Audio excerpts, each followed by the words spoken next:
Dear Dr. Pedro Bohorquez, ladies and gentlemen, my dear colleagues.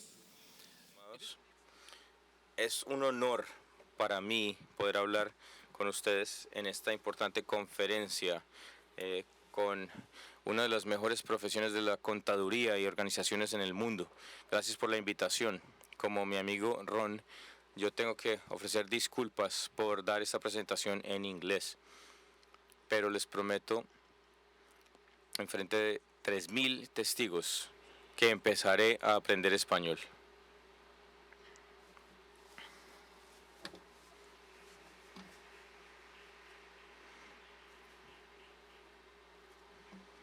Quiero agradecer a los colegas en el otro salón, pero también a los seguidores de la transmisión en streaming a nivel global, incluyendo mi familia en Alemania. Voy a hablar sobre la importancia de la información financiera para el desarrollo económico en Latinoamérica en los siguientes años, y voy a estructurar mi presentación en 3 partes.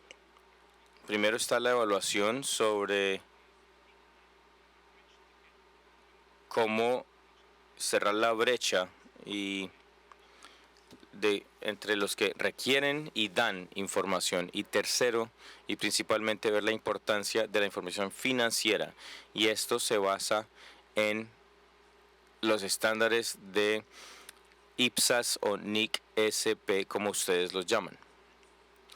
Entonces comencemos con la evaluación del desarrollo económico. Primero, ¿cuál es la situación actual? Y a la izquierda de esta diapositiva pueden ver que los países todavía enfrentan grandes deudas como resultado de la deuda soberana. Latinoamérica y Caribe se ven comparativamente bien en relación a otros países, como ustedes pueden ver. Pero en 2014 ha habido balances fiscales negativos entre préstamos, y esto da por consecuencia a otro aumento de la deuda entre gobiernos. Pero ¿qué tan significativas son estas cifras? En otras palabras, ¿es esta la situación actual? Las cifras ciertamente son confiables, son comparables si miramos esto, pero también por lo menos hay 3 razones por las cuales tenemos que tener cuidado con estas cifras. Primero, es una cifra de deuda cruzada, entonces los activos financieros no son visibles. Número 2, es una deuda explícita, no incluye pasivos como pensionales, ni propiedad, planta y equipo o concesiones de servicio. La tercera razón es la medida o la forma de medición, es el valor nominal, en otras palabras. Así que no se da información sobre las fechas de maduración ni tasas de interés de la deuda.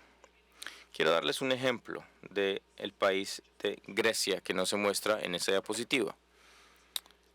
Tiene una relación de deuda a PIB del 185%. Creo que lo mencionó el doctor Amaro ayer. Lo que tenemos que saber es que pagaron casi 0 interés, en promedio 0.7% de interés, y las tasas de maduración están tan lejanas como 20.54. O sea, es una diferencia con respecto a otros países que tienen que pagar sus deudas y préstamos. Entonces, esto nos muestra que para una valoración confiable por parte de los hacedores de políticas se necesita información financiera, y esto nos lleva a la siguiente pregunta. Es decir, la deuda soberana en Europa, ¿por qué no fue visible? Hay 4 problemas principales. Vemos 3 aquí. El primero no está en la diapositiva, pero es uno de los principales, que es la falta de información en muchos de los países y estados miembros de Europa, incluyendo países líderes como Alemania, mi país, en el nivel federal. Donde tenemos devengos, el problema es el uso insuficiente de la contabilidad financiera por los políticos. Entonces, ellos simplemente están mirando el presupuesto, no miran los estados financieros y ni toman las acciones necesarias. La tercera razón fue la contabilidad financiera que faltaba en el sector público de los Estados miembros. Lo que ustedes están haciendo aquí es liderar en la dirección correcta, porque si ustedes tienen homologación faltante entre 28 Estados miembros, no pueden comparar nada. De hecho, dentro de los Estados miembros no se pueden comparar estados financieros porque son muy diferentes. Y viendo Alemania, mi país, tenemos por lo menos 33 marcos contables en Alemania porque tenemos 16 estados, tenemos federal y tenemos dentro de los 16 estados diferentes marcos. ¿Cómo podemos comparar? ¿Cómo podemos tomar conclusiones? La cuarta razón en la que voy a profundizar más adelante es la incoherencia entre contabilidad financiera y estadísticas financieras. Entonces, el sector público fue identificado como una debilidad significativa y la Comisión Europea ha reconocido que la estabilidad macroeconómica y la política se basa en la transparencia fiscal, pero para tener un mejor estado a nivel macro, esto requiere una conversación entre contabilidad financiera y demás organizaciones. Y es como vamos a hablar. La solución obviamente es el desarrollo de la contabilidad basada en devengo. Transfiramos esto a Latinoamérica. Esto enfatiza los grandes méritos de Focal, que ya fue mencionado, que fue la red de contadores generales en Latinoamérica y también la implementación de IPSAS. Entonces, la información financiera a nivel micro también juega un papel para el desarrollo macro y en los siguientes minutos les voy a explicar por qué. Primero, cómo volver a la sostenibilidad fiscal en más detalle. ¿Cuál es la contribución de la contabilidad? En mi punto de vista hay muchos pasos. Primero, la reducción de la deuda y programas de pago de deuda antigua. Sé que es un poco anticuado. Obviamente esto ya no está de moda pagar esa deuda del pasado como vemos en el ejemplo de Grecia, pero creo que es importante aún. Número 2. El marco legal tiene que ser establecido para evitar aumentos futuros de esos niveles, tales como la deuda en Alemania que está en la Constitución y en consecuencia, y tercero, tiene que estar alineado dentro de las decisiones políticas que se basan en los cambios demográficos. Pero ¿cuál es la contribución de la contabilidad aquí? Aquí podemos evitar las decisiones equivocadas y hay algunos ejemplos al respecto. Pero aún más importante, las reglas contables crean incentivos que directamente influyen sobre el comportamiento político. Les voy a dar 3 ejemplos para eso. Este es el primero, que es el más actual. Había un artículo en un periódico alemán que culpaba al presidente de Grecia por tomar medidas más fuertes que la troika.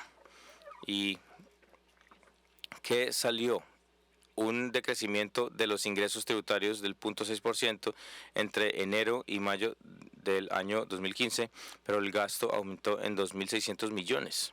Entonces, alentado por los prestamistas, Cifras fue capaz de aumentar ese flujo en 2.600 millones, pero ¿cómo logró ahorrar ese dinero? Lo hizo simplemente no pagando facturas que eran por pagar. Es decir, el gobierno no redujo el consumo ni ahorró dinero en realidad, sino que lo que hizo fue como vestir las vitrinas. Entonces, la consecuencia económica fue un registro de insolvencia entre las pymes en Grecia durante este tiempo. El segundo ejemplo es algo que ustedes quizá no conozcan en su región. Nosotros tenemos esto en Alemania con frecuencia, que es la discusión sobre los aumentos de las edades para los servidores públicos. ¿Qué hacen los políticos? Se están reaccionando diciendo: nosotros tenemos mucha presión en nuestro presupuesto, no podemos aumentar sus sueldos, pero podemos aumentar sus pensiones. En muchos países, con la contabilidad basada en flujos de efectivo, eso es una forma muy conveniente de satisfacer a la contraparte.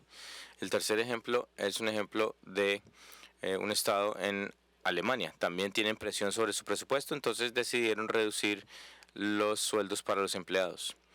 Todos los aspectos, y eso fue antes de convertirse a la contabilidad por devengos, uno de los programas fue un programa de pensión temprana para profesores. Cuando el Parlamento discutió esta ley, el impacto financiero sobre este fue un impacto sobre el presupuesto por los siguientes 2 años de 25 millones de euros. El Parlamento pensó que era buena idea y lo aprobó. Y luego supieron que tenían que reconocer provisiones por 250 millones de euros para los profesores y para el futuro, y eso no era una buena idea. Entonces, con estos ejemplos, yo estoy de acuerdo que retomar esa sostenibilidad fiscal no es una tarea fácil. Hay presupuestos limitados y hay demanda ilimitada del presupuesto, y vamos a mirar eso más adelante. Entonces, la sostenibilidad fiscal obviamente requiere lecciones difíciles. Para satisfacer los objetivos, el reto para el gobierno será programar estos ingresos mientras que al mismo tiempo se consolidan los gastos, y todos los gobiernos tienen mayor o menor plan de reducir sus gastos para 2020 comparado con el PIB. Y para llegar a estos objetivos, el gasto necesitará una reforma. Esto es lo que vemos aquí en esta diapositiva. Obviamente, lo que tienen que hacer es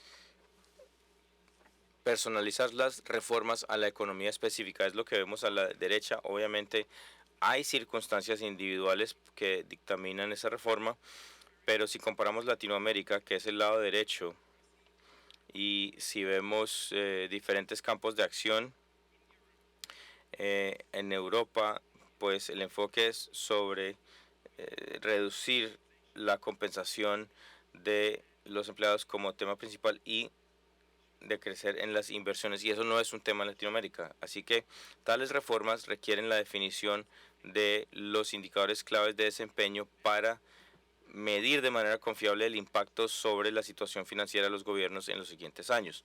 Y esto tiene, por lo menos en parte, que ser hecho por parte de la contabilidad del sector público.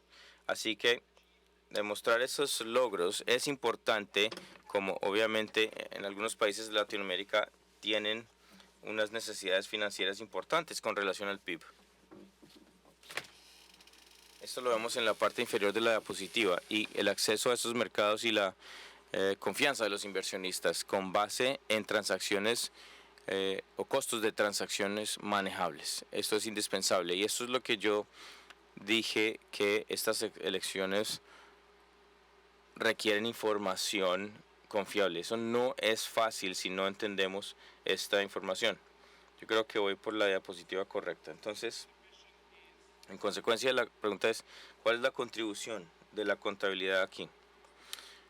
Lo más importante para la sostenibilidad fiscal son 2 temas. Uno, la valoración confiable de los niveles de deuda pública neta, y también un entendimiento de los detonadores de esa deuda reportada. Y esto es, señoras y señores, donde los contadores tienen que explicar a quienes hacen las políticas cuáles son las consecuencias de las decisiones futuras. Y de la misma importancia, eso no está en la diapositiva, es el concepto de el valor neto o patrimonio neto. Como ustedes pueden ver, por ejemplo, en Reino Unido hay una deuda neta del 65% del PIB, que suena sostenible, pero no es un problema. pero como les dije, solo es deuda explícita. Entonces, los pasivos financieros menos los activos financieros.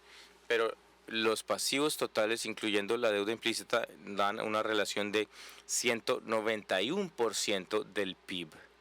Entonces, comparado con los activos totales del Reino Unido, del 80% del PIB, eso va a un patrimonio neto de menos 111% del PIB. Si comparamos eso con Nueva Zelanda, Nueva Zelanda tiene más o menos el mismo porcentaje de deuda neta, que está cerca del 46%, suena similar, comparable al Reino Unido. Si seguimos esa lógica de explicación, terminamos con un patrimonio neto en Nueva Zelanda de más 34% del PIB. Obviamente la situación no es comparable con el Reino Unido. Entonces, ¿cuáles son los factores a considerar si la contabilidad debe darnos información financiera valiosa? Primero, el parámetro de la deuda incluida en la evaluación, y creo que el ejemplo de Reino Unido y Nueva Zelanda nos muestran eso. Segundo, los sistemas y procesos para evaluar la probabilidad de los flujos externos de efectivo para liquidar obligaciones. Esto va en la dirección de las provisiones versus el pasivo contingente, y eso es parte de las garantías de gobierno. Y la tercera es la base de medición usada para la medición de flujos de caja hacia el exterior o hacia el interior. Y aquí vamos a hablar del valor presente con base en el valor del dinero. Volviendo al ejemplo de Grecia, si miramos el préstamo de Alemania a Grecia para finales de 2014, era el monto nominal de 59.000 millones de euros. Si usamos el valor presente para el mismo monto, incluyendo el aspecto de madurez o de vencimiento y tasa de interés, eso nos da un valor descontado de 13.000 millones, que eso es una gran diferencia. La pregunta es, ¿qué tan sólida es la base de información para la valoración de sostenibilidad? Antes de mirar esto en detalle, yo quisiera mirar la teoría como modelo explicativo. Y como ya hemos dicho, el crecimiento económico requiere acceso a los mercados de capitales y también certidumbre para los inversionistas. Y el problema principal es la información de asimetrías entre proveedores de recursos, que son los contribuyentes e inversionistas por un lado y los gobiernos en el otro.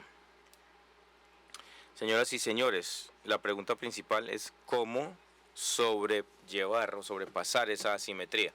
La solución es, y yo creo que estaba muy bien descrita por el doctor Borges, es reportes confiables financieros como instrumento para cerrar la brecha de información, con énfasis dependiendo de los grupos de partes interesadas. Y mi amigo Ron habló de esto cuando habló de los grupos de usuarios.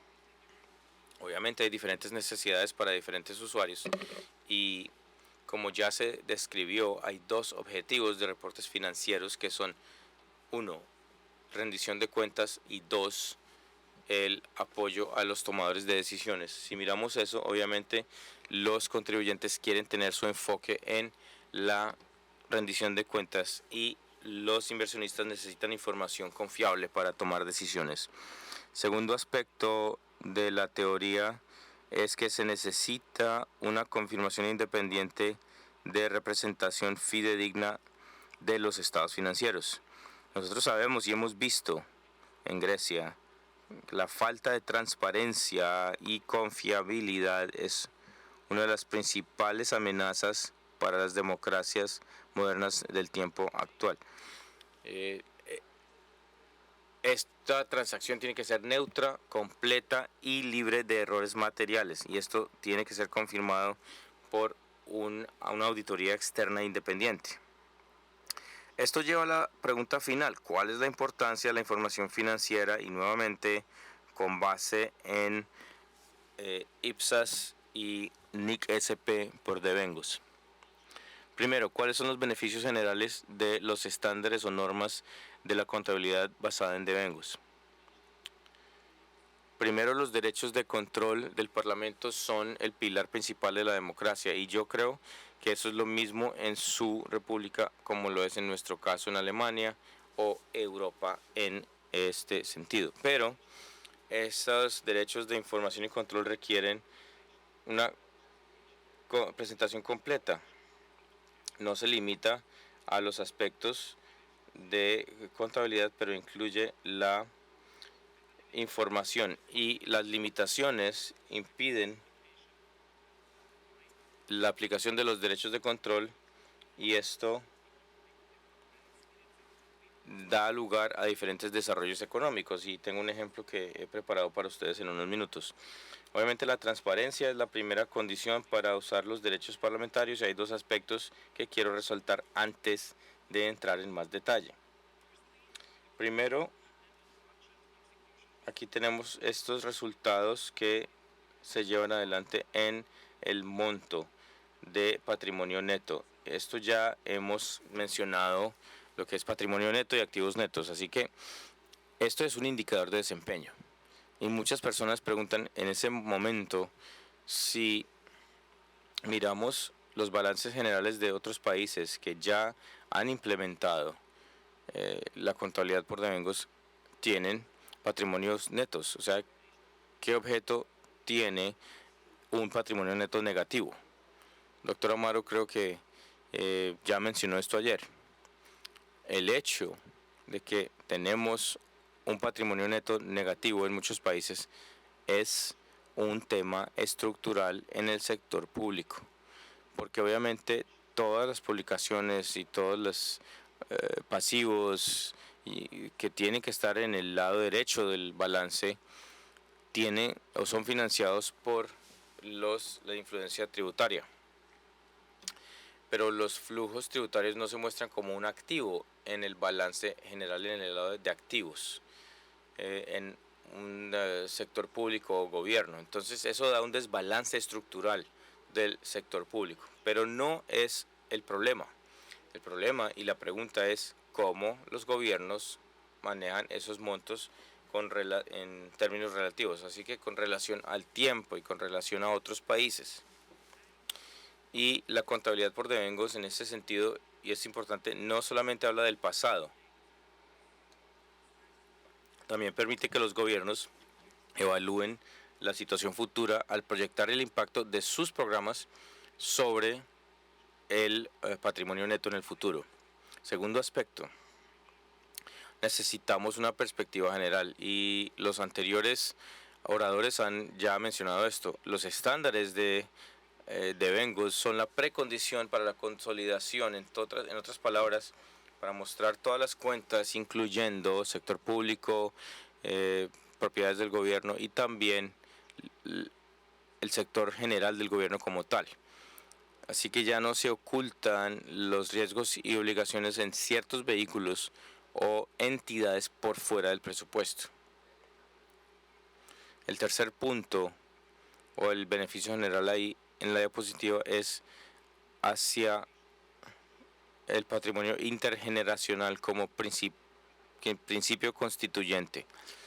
Si vemos la constitución de muchos países, esto ya está consignado en la constitución financiera. Para recordarnos qué significa esto. Esto significa que la generación que consuma bienes y servicios tiene que pagar por ellos y no posponer el pago para siguientes generaciones. Obviamente, esta acumulación está asignada para ser reportada en el periodo cuando los gastos fueron incurridos, donde la responsabilidad está. Y esto protege a las siguientes generaciones de soportar costos del pasado. Esto es importante entenderlo. Si vamos la filosofía detrás de IPSAS o NIC-SP, eso es lo que conduce nuestra forma de pensar. Más específicamente, la transparencia es dada por lo que les mostré en la anterior diapositiva como una vista general de los activos y los pasivos contingentes. Primero, la información de acumulación o de devengos muestra potencial en la infraestructura y Ron ya mencionó el hecho de que los activos del sector público no se mantienen para generar influjos de dinero, sino para darle servicios al interés común, al interés público. Con relación a los activos de largo plazo, es un beneficio importante que es la depreciación y el deterioro que se muestra en el desempeño financiero, que muestra los dos, el consumo de recursos y también las pérdidas en esos activos.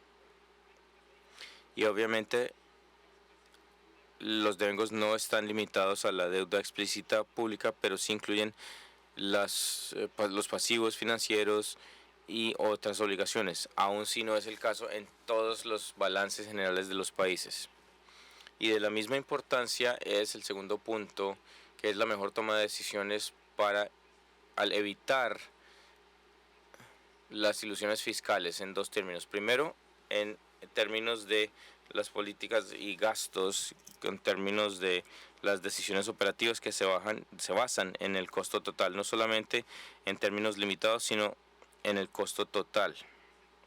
El segundo es las evaluaciones de costos, no solamente basadas en los tiempos, pero también en las ilusiones fiscales más famosas en estos entornos.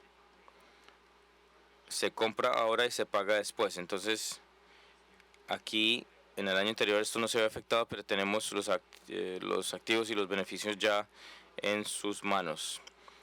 Aquí estamos mejorando el análisis de costos por ciclo de vida y aquí en el caso de los activos militares y cuando vemos el ciclo de vida de estos aviones, tanques o helicópteros, esto hace una gran diferencia y un gran impacto sobre esa decisión. Y la última es la evaluación periódica de todas las obligaciones potenciales a través de riesgos y gestión de contratos y del sistema. Esto ciertamente es un punto importante. Y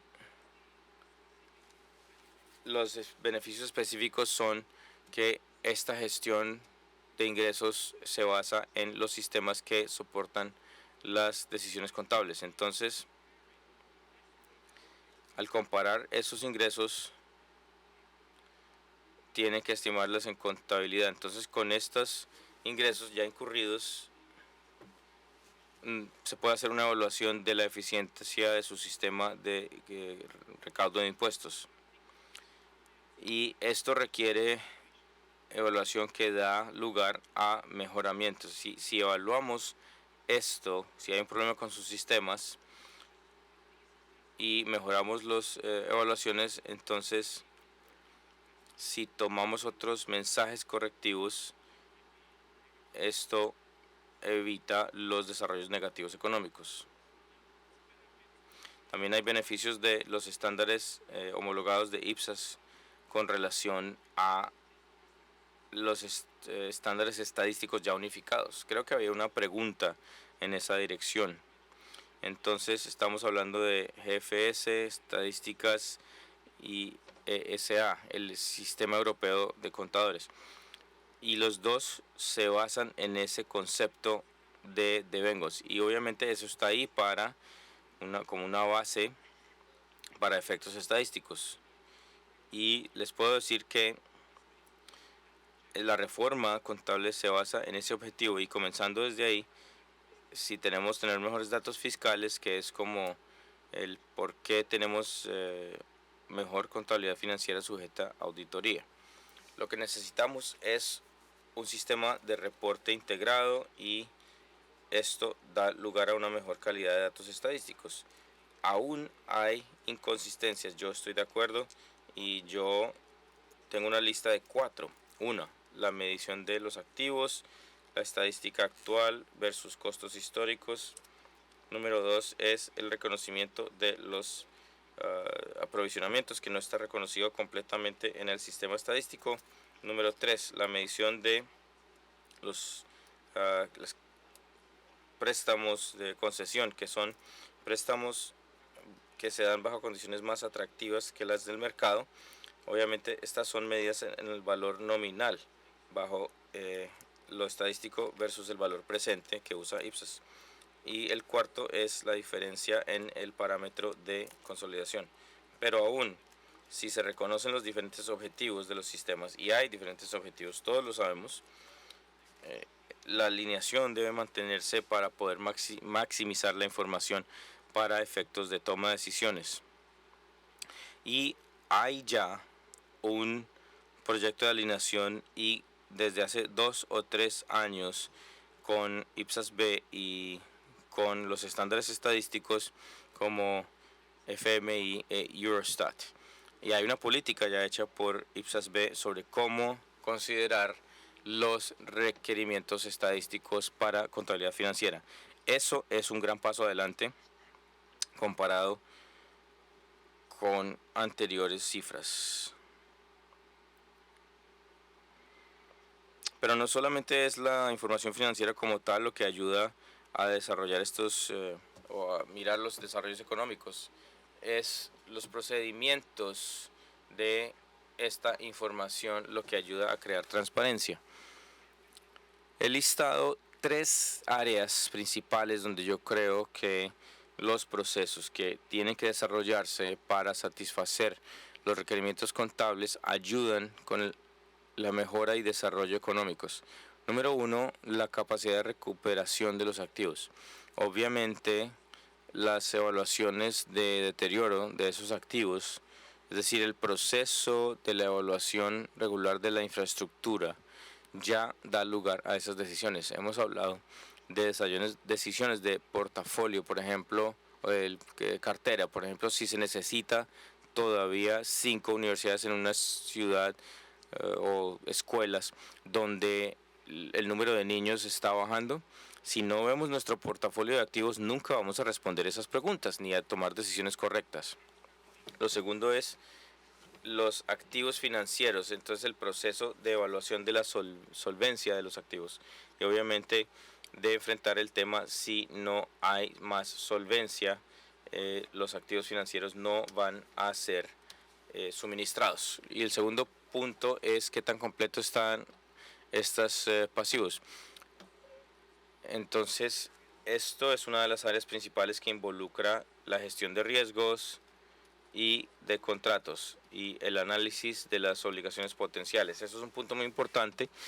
Y el tercero es un entendimiento y estado de reporte entre operaciones y contabilidad.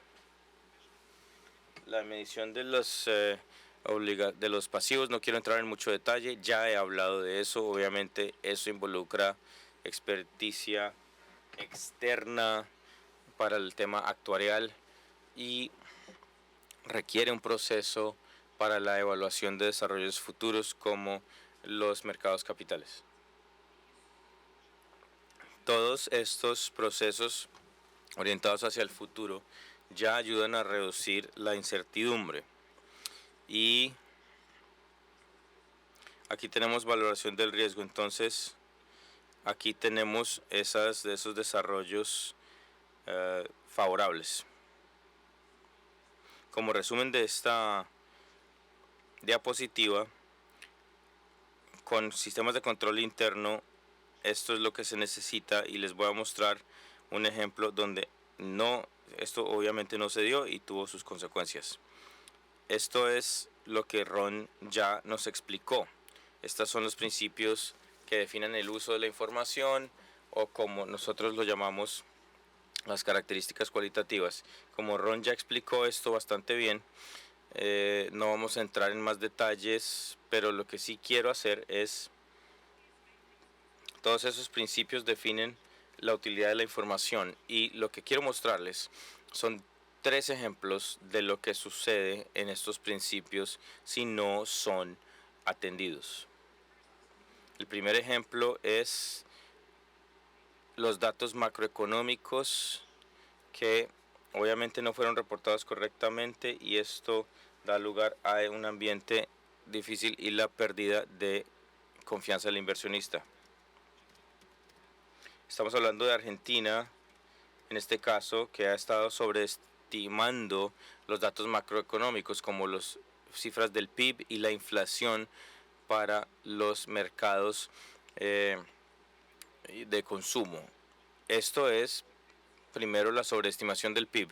El país ha estado sobreestimando el PIB durante años ya, resultando en impactos económicos negativos. En 2008, el crecimiento estimado del PIB estaba por los lados de 6.8% para ese año. Ese crecimiento tuvo que ser corregido más adelante para 3.1%. Pero otro tema importante en ese caso es que si el país ha reportado el número correcto desde el principio, puede haber evitado un pago de 2.400 millones a inversionistas que dependía de las relaciones del PIB. El segundo punto es la subestimación de las tasas de inflación. El gobierno reportó unas tasas de cerca de 1.4% para 2013, que da lugar a una tasa anual del 10.9%. Más adelante, Argentina desarrolló un nuevo índice de precios al consumidor en cooperación con la FMI y la inflación reportada solamente para enero fue 3.7%. Eso se traduce en una inflación anual del cerca del 55%. Lo que podemos entender fácilmente es que esas correcciones necesarias debilitaron la confianza de los inversionistas y obviamente las agencias de calificación pues tuvieron su resultado negativo para Argentina, y esto reduce la habilidad de una buena financiación y por ende tiene un impacto negativo sobre el resultado final. Dejando Latinoamérica y pasando al maravilloso continente y otro gran país, Australia. En el caso de Queensland, obviamente las entidades del gobierno local tienen un problema con la devaluación y depreciación de los activos, y como pueden ver, bajo las auditorías en 2.600 millones se habían ajustado las auditorías. Tengo que decir que eran cuentas y estados financieros aprobados que pasaban por un proceso interno que era la necesidad más importante. Pero es muy claro que la capacidad del Consejo de mantener y manejar la infraestructura tiene un impacto negativo por los planes y los datos subyacentes defectuosos o deficientes, y eso no es difícil de entender. El tercer y último ejemplo es Estados Unidos. Aquí los antecedentes son que las normas contables fueron implementados en 2014 y el objeto era mejor reflexionar reflejar, los resultados, y vamos a ver las consecuencias. En el caso de New Jersey, el Estado ha basado sus cálculos en los retornos de inversión del 7.9%, que es bastante alto interés de retorno considerando las condiciones actuales de los mercados de capitales. Pero con la implementación de las nuevas reglas en 2014, los beneficios de empleados de New Jersey debido a esas condiciones se duplicaron de 37.000 millones a 83.000 millones. Y el segundo ejemplo es el estado de Illinois. Lo mismo sucedió en Illinois, obviamente, demasiado optimistas en sus retornos sobre la inversión. Como consecuencia de las correcciones generales innecesarias, el Estado tuvo que tomar dos medidas. Número uno, aumentar el contexto en 67% para impuestos, es decir, pagar 67% más que el año anterior solamente por el hecho de que no hubo un buen estimado. Y segundo, el Estado tuvo que emitir un bono de 3.700 millones para financiar el plan actuarial y las contribuciones. Y el tercer y último ejemplo, la ciudad de New Haven. Y yo creo que sucede lo mismo aquí.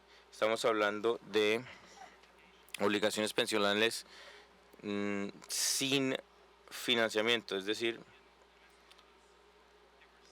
había pasivos sin fondos por 470 millones, que es casi la misma cantidad que se muestra en el balance general. Como resumen, hubo obviamente una carga muy grande para los contribuyentes y los ciudadanos que no estaba visible en los balances generales, y el efecto es que no se había tomado ninguna precaución financiera. Como consecuencia, en ese momento, señoras y señores, esas obligaciones habían sido descubiertas y la regla política era casi cero para poder maniobrar. En resumen, ¿cuáles son los beneficios de los valores de regulación? Si esos son los efectos. Vamos a resumir esto en esa diapositiva. Obviamente, número uno es, primer objetivo, reportes financieros y la rendición de cuentas y transparencia. Y en esa área vemos tres beneficios principales. Primero, los indicadores claves de desempeño, KPIs. Esto es un indicador de progreso y de logros. Entonces, aquí tenemos déficit, excedentes o superávit, y hay una información acumulada muy grande que permite la reducción de la complejidad, pero al mismo tiempo es el punto de inicio para evaluaciones de desempeño mayores. Y aquí tenemos principalmente la evaluación de la sostenibilidad al corto y mediano plazo. Obviamente tenemos la credibilidad y comparabilidad, sobre todo en países que perdieron la confianza de los inversionistas y mercados de capitales en los últimos años. El uso de las normas de contabilidad generalmente aceptadas es de gran beneficio. Yendo al lado derecho de la diapositiva, esta es el área de la toma de decisiones. Hay dos perspectivas. Primero, una perspectiva externa, entonces obviamente para los lectores experimentados pueden tomar conclusiones sobre la efectividad de la gestión pública. Pueden reconocer los logros de los gobiernos en el último año, por ejemplo, por reestructuración de la deuda o reformas del programa. En ese momento yo quiero volver a una pregunta que me hicieron en otra sesión, y es si los contribuyentes necesitan otro instrumento para pagar que un estado financiero complejo, y muchos países ya han reaccionado a eso porque obviamente necesitan mensajes digeribles para poder entender lo que los gobiernos han logrado. En muchos países como Estados Unidos o Francia se ha desarrollado documentos para explicar lo que se ha logrado. Y el segundo aspecto de esa diapositiva es la perspectiva interna, y yo ya he hablado de eso. Los procesos subyacentes y los demás procesos están ayudando a la situación económica. Y para darles una clave de los estándares IPSAS, ya hemos descrito que tenemos dos diapositivas y no quiero entrar en demasiado detalle con ellos, pero quiero resaltar lo que yo creo son los principales grupos de estándares, por lo menos para poder lograr los beneficios. El primero, y tengo que ofrecer disculpas en Ron, pero tenemos IPSAS 1 y el marco conceptual, porque estos dos documentos muy importantes y la comparabilidad con periodos anteriores y otras entidades, el segundo grupo de estándares es IPSAS 28 a 30. Muchos de ustedes que han visto eso conocen esos estándares complejos, y esos estándares hablan de la contabilidad por deudas y evaluación, y con eso pueden evaluar el significado de esos instrumentos financieros, y estamos hablando de los préstamos de concesiones como uno de los principales aspectos para los gobiernos. Lo tercero que quiero mencionar es IPSAS 25, hablando sobre los beneficios, y creo que ya tenemos la experiencia de qué tan importantes son los beneficios de los empleados en esta área. Un proyecto que complementará este estándar es el de la Junta IPSAS sobre las obligaciones, es decir, hablar sobre las pensiones que no se basa en una transacción, sino resulta de sistemas de seguridad social. En el futuro, estos dos estándares van a cubrir una de las principales cargas para los gobiernos en el futuro. Y aquí tenemos propiedad de inversión para hablar sobre cómo evaluar mejor la asignación de fondos. En el área a continuación, hemos hablado ya de esto, es IPSAS 17, IPSAS 21 e IPSAS 26, hablando sobre el deterioro de los activos, que yo creo que es de gran importancia. Y el último grupo que quiero mencionar antes de entrar a este estándar es el grupo de IPSAS 34 a 38. Y Ron ya mencionó este grupo de normas que está hablando de consolidación, que ciertamente es un aspecto importante. Por último, y no menos importante, IPSAS 23, que habla de las transacciones de no cambio, es decir, ingresos por impuestos.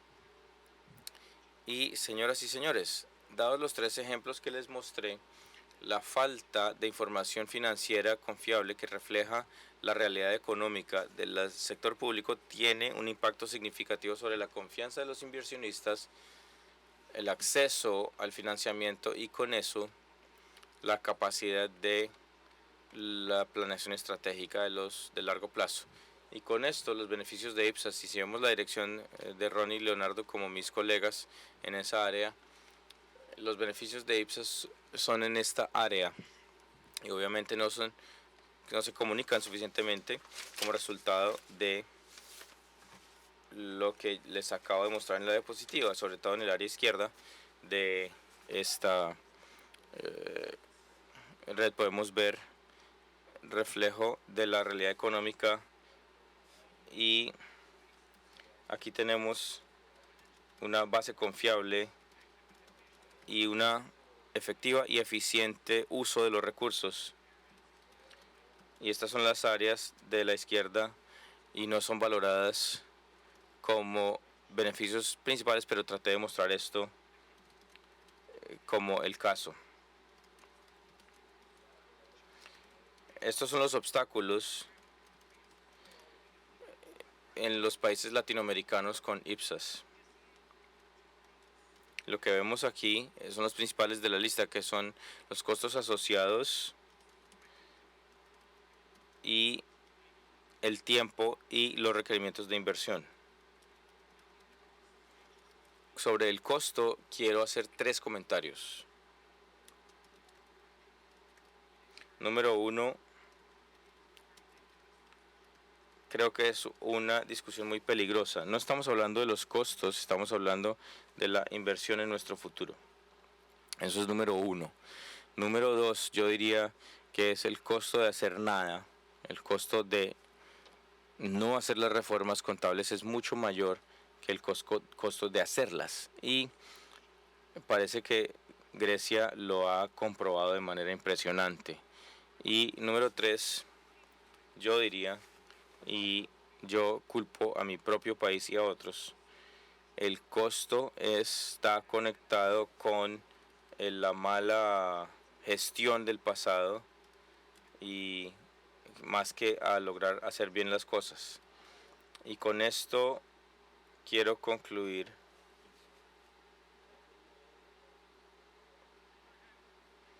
tengo 5 conclusiones. La primera, y hemos visto un número de presentaciones que han descrito eso, un sistema integrado es necesario. Eso quiere decir presupuesto, contabilidad y reporte que sigan la misma estructura y sigan los mismos principios de Vengos y obviamente basado en estas cifras podemos hacer los reportes fiscales y ya conocemos las dificultades relacionadas con esto. Conclusión 2. Los políticos son uno de los principales clientes o beneficiarios de los reportes financieros y para poder mejorar esa rendición de cuenta pues también deben ser los principales usuarios. Yo creo que sería demasiado arriesgado decir que los contadores deberían gobernar el mundo, pero por lo menos pueden ser asesores fuertes para quienes gobiernan el mundo. Número 3. La contabilidad crea incentivos que tienen consecuencias, tanto buenos como malos. Y yo creo que he mostrado ejemplos de eso. Es decir, tenemos que tener bien las reglas contables. Número 4. La contabilidad está soportada por la comparabilidad y la homologación de reportes basada en estándares internacionales. Por ende, quiero felicitarlos aquí en Colombia y en sus países vecinos por hacer las reformas necesarias en ese caso. Y por último, y eso va a los auditores y para mí, soy auditor también, la auditoría externa basada en los estándares internacionales es imperativo para crear confianza de los demás. Eso me lleva al final de la presentación, señores y señores. Solo quiero hacer un comentario final. Cuando hablamos de la rendición de cuentas, en mi punto de vista, no solamente es eso, se trata de mejorar las vidas de las personas y para poder cumplir las obligaciones sin ocultar el hecho de quién va a pagar esto. Y en ese sentido, señores y señores, quiero aclarar que para la profesión más proactiva de contabilidad, no solo en Colombia, sino a nivel global, la contabilidad no debe limitarse a una documentación en retrospectiva de lo que funcionó mal, sino dar una mirada futura de cómo hacerlo bien. Muchas gracias.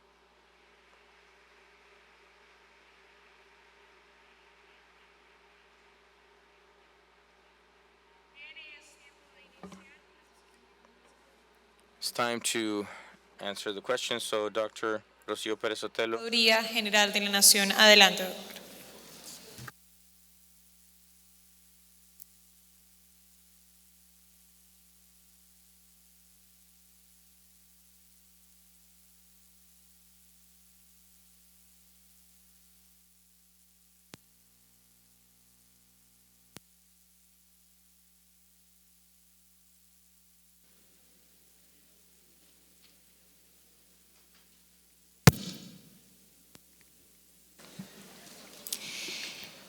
Nuevamente, muchas gracias al doctor Thomas Müller por su excelente conferencia.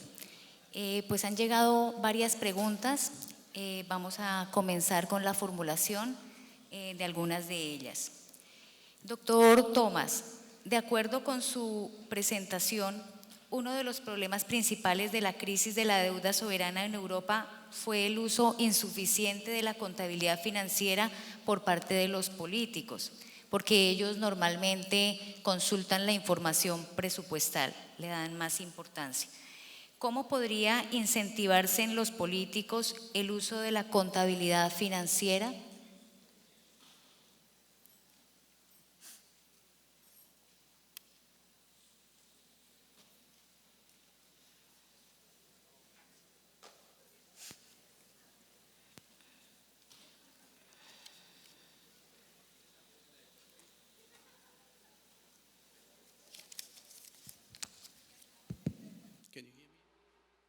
Me pueden escuchar muy bien. Eso es una muy buena pregunta y quiero comenzar diciendo que hasta ahora las discusiones sobre los beneficios de las reformas habían sido en el pasado hechas por el grupo de contadores, es decir, contadores hablando con contadores y convenciendo a contadores sobre los beneficios de la contabilidad. Eso tiene que parar. Tenemos que incluir a los políticos en estas discusiones, en estas conversaciones, para poder explicar los beneficios para ellos. Pero ¿cómo podemos incentivar eso? Es una muy buena pregunta. Y creo que los incentivos solamente se deben generar si el público pone más presión sobre los políticos para decir, denos la situación actual, denos transparencia y muéstrenos las consecuencias financieras de sus decisiones políticas, no solamente en términos de efectivos, sino en términos de la carga para nuestros hijos. Solamente por la presión pública, lo que hace necesario que el público esté mejor informado de lo que está ahora, los políticos pueden ser incentivados. Muchas gracias, doctor. Hay una segunda pregunta. Considerando que la contabilidad financiera y las estadísticas fiscales se basan en el devengo, ¿es posible generar las estadísticas de manera directa de la contabilidad financiera?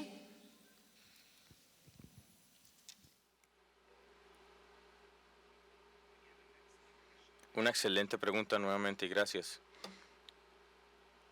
Sí, es posible, pero no sin ajustes y enmiendas, porque hay países como la República Checa que ya corren las estadísticas financieras y contables en un conjunto de datos, es decir, todas las transacciones se registran solo una vez y dentro de esos datos se puede derivar los estados financieros o la información estadística. Nuevamente, esto no es posible sin agregar información o hacer reevaluaciones. Yo ya expliqué esto en el caso de los activos, estadísticas financieras, con en muchos casos la contabilidad financiera usa información histórica o costos y obviamente en estos casos hay que agregar información, pero hacer esas reconciliaciones es posible, por lo menos con una sola entidad o para consolidación es posible derivar datos estadísticos y reportes. Muchas gracias por su respuesta. Otra pregunta que llega de los asistentes es que, como se mencionó en su presentación, el reconocimiento en los estados financieros de la deuda implícita, esto es los pasivos pensionales, las provisiones, va a producir impactos negativos en el patrimonio del gobierno. Dadas esas implicaciones, se espera que en la práctica muchos países asuman el costo político y financiero de mostrar esa deuda implícita, y si hay alguna información relacionada con países que lo hayan hecho, ¿cuáles son ellos?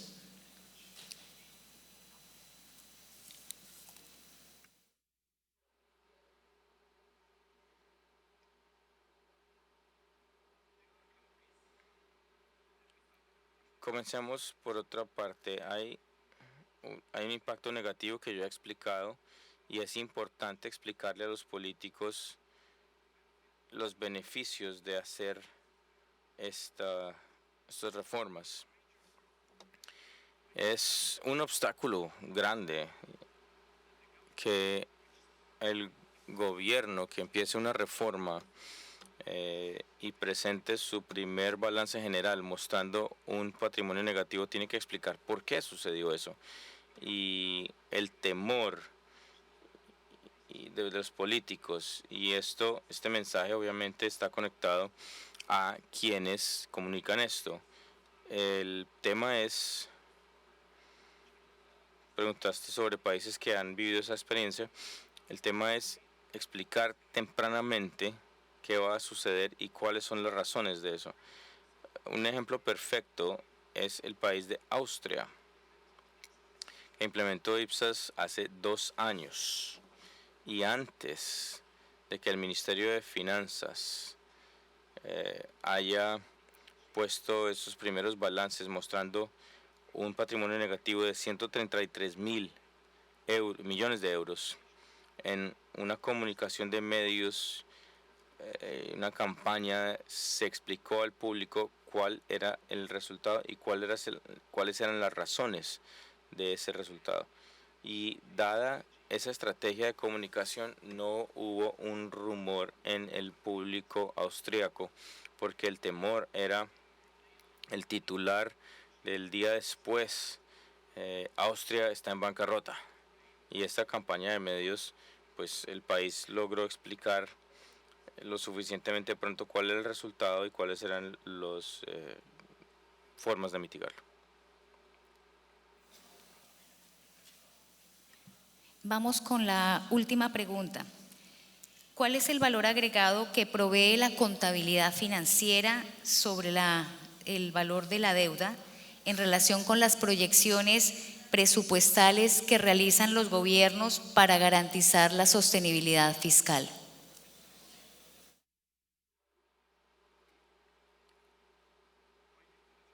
Para responder esa pregunta voy a repetir mi presentación entera. Espero haber explicado eso, pero obviamente el valor agregado de los estados financieros es hacer transparencia, hacer visibles las obligaciones de los gobiernos. Y esas obligaciones incluyen flujos exteriores de efectivo que tienen que ser usados para poder cumplir esas obligaciones. Si traducimos esos flujos externos en el presupuesto de los siguientes años, es muy visible cuál va a ser la carga para esos presupuestos de los años siguientes. Eso es, en mi punto de vista, lo más atractivo de este valor para la contabilidad financiera, mirando el lado de los pasivos. Y esto incluye no solamente los pasivos financieros, porque esa perspectiva ya es transparente para muchos, sino para la mayoría de gobiernos, pero eso incluye también provisiones que no están aún en los balances, como les dije, seguro social y las obligaciones y la parte actuarial. Si proyectamos eso al presupuesto de los siguientes años, fácilmente podemos acceder a esto, y por esa razón podemos ajustar el programa de gobierno. Entonces, los programas han sido muy generosos con la provisión de los beneficios sociales, y perdón por mencionarlo de nuevo, pero Grecia es un excelente ejemplo, y la pensión está ahí y está traducida en sus presupuestos para los siguientes años, y fácilmente hubieran visto cómo esto da lugar a un déficit en los siguientes años. Esperaba haber respondido esto además de la presentación, entonces ahora.